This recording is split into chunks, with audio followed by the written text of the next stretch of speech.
Morning, Bulldogs. It's Tuesday, June 2nd, 2020. Time for another update on our virtual instruction. I do want to apologize, perhaps. I've been promising you guys a new format. And if you don't watch every day, I dabbled in it last Friday, and I planned to expand upon it. And I found that the news was just not trivial right now, and too serious. And while I could have done that with some of the video, I just didn't feel right just yet.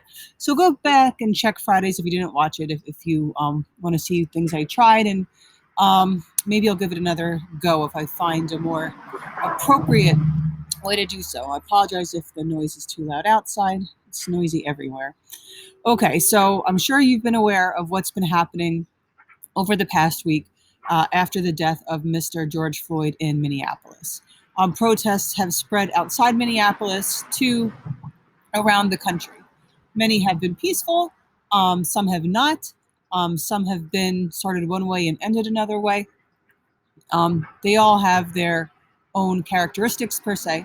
And if you look at the times, they have had reporters at all these places where they sort of have compared and contrast them. Well, as you see here, yesterday, the president did speak on this. He was pretty quiet for a while, and he said a few things. He did ask for the governors to step up a bit. He said he will use the National Guards. Really, the governors have to call the National Guards to react to these protests. You see over there, it also mentions a peaceful crowd was cleared for a photo session just after President Trump gave a speech threatening to use the military. So there's a St. John's Church in DC, which was vandalized from these protests. There were peaceful protests in front of it that day, but then they brought in police. I'm trying to figure out what police were they? Were they the DC police? I can't tell. I have to look into that, to push out the crowd so that the president could go there basically for a photo op. You see here the bishop saying he did not come here to pray. He's upset that it was used as that prop. But if you go in the New York Times and you click that, you can see the 50-second video of those protesters being moved back. It does mention that at least 5 people have died related to these protests, which is not good news, of course. And then many protesters and police officers have all been killed. So the BBC story is very similar. Trump threatening to use the army to end unrest. Mentions Pelosi's reaction to him, which happened this morning, calling him cowardly, weak, and dangerous. The story about him with the Bible in front of the church. Little video clips of while people are protesting, and all things like that. So if you scroll down both news sources, eventually, is this a med truck? Eventually, you do get stories related to COVID. Apparently, that's still a thing. The New York Times had a story on how Atlantic City is been changed now that the casinos are closed. This here on the BBC about Moscow reopening, and is it a political move for them to reopen as their cases have been increasing, just like Brazil's have been increasing, things like that. So listen, this is very serious news we have going on now. As a social studies teacher, if we were in class, this is something we'd be focusing on almost all of class right now. We would have changed what we normally been learning and modified it so that we have time. You know, we cover the news every day, but this deserves extra special attention.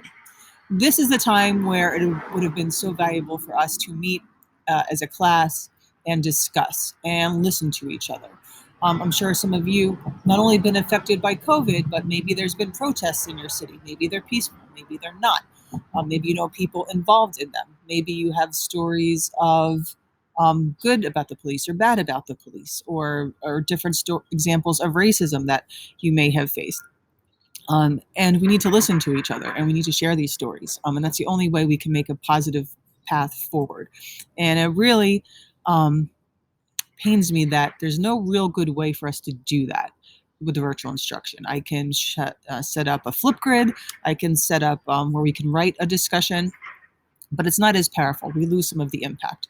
So today's lesson is still the lesson I was planning. We're sort of at that point where we're trying to cram in something before we end the year. Um, but I don't want to ignore this. And I do plan on changing our lesson for Friday to reflect on what's going on today. So if you have any ideas, maybe you do say, hey, I wish we could do this or that, or share these ideas, please let me know. I'm all ears and I'm listening, and I'd love to hear what you have to say or what you would like to do for Friday's lesson. Um, in the meantime, let me tell you a little bit about what happened on this day 101 years ago. So you may want to put this on your timeline. I will be posting that shortly, what you're doing with these timelines. Remember, you don't need to write all these words down, right? Just pare it down to a couple words. But I do want to share with you later this week about the race riots that were happening in our country 100 years ago this summer. But in 1919, you had these anarchist riots. So there was this man, Luigi Gallini, who was Italian. He was an immigrant, and he was an anarchist. He was upset with a lot of the changes from the Industrial Revolution and labor, right? Think of the things we learned about with the jungle, with people getting hurt and not having health coverage and stuff like that. So some of these anarchists who were just totally against all these governments and his followers. So he was actually deported in 1919, but he still had followers. And they set up these bombs, mail bombs, basically. It was a package with a stick of dynamite and a vial. And when you opened it, where it said to open, a little spring poked open the vial and lit the dynamite. So on this day, there were 8 separate bombings. I tried to see if people were killed. I couldn't find that number. So hopefully maybe no one was killed, but there was some destruction. And these were all bombings to like prominent individuals or churches. Think people deal with like capitalism. So one of them, hopefully you guys know if you're from Patterson, or even if you're not, if you're from Passaic County, that the silk industry was prominent in Patterson. And one of these bombs was designed to hit Harry Klotz, which is a silk industrialist. But it actually went off a few houses down to the house of Henry Morris, but another still rich individual at the time. And this blurry photos, but the best I could find, of the bomb that went off on 31st Street in Patterson. That building still exists today. Maybe one of you live there. Does anyone live on 31st Street? Do you know more about this? Please share. I would love to find more about it, especially if you have a personal connection to this story. So for today, what are you doing?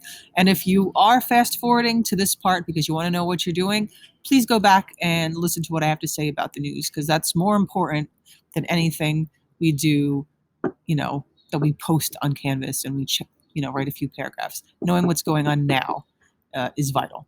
So today we're learning about World War I. We're doing this sort of in a fast method. It's instead of a big creative method, but that's okay.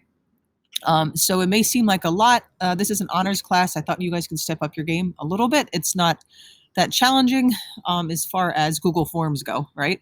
So there's 3 Google Forms, and there's videos on the causes of World War I, on the technology of World War I, and about what trench warfare was like.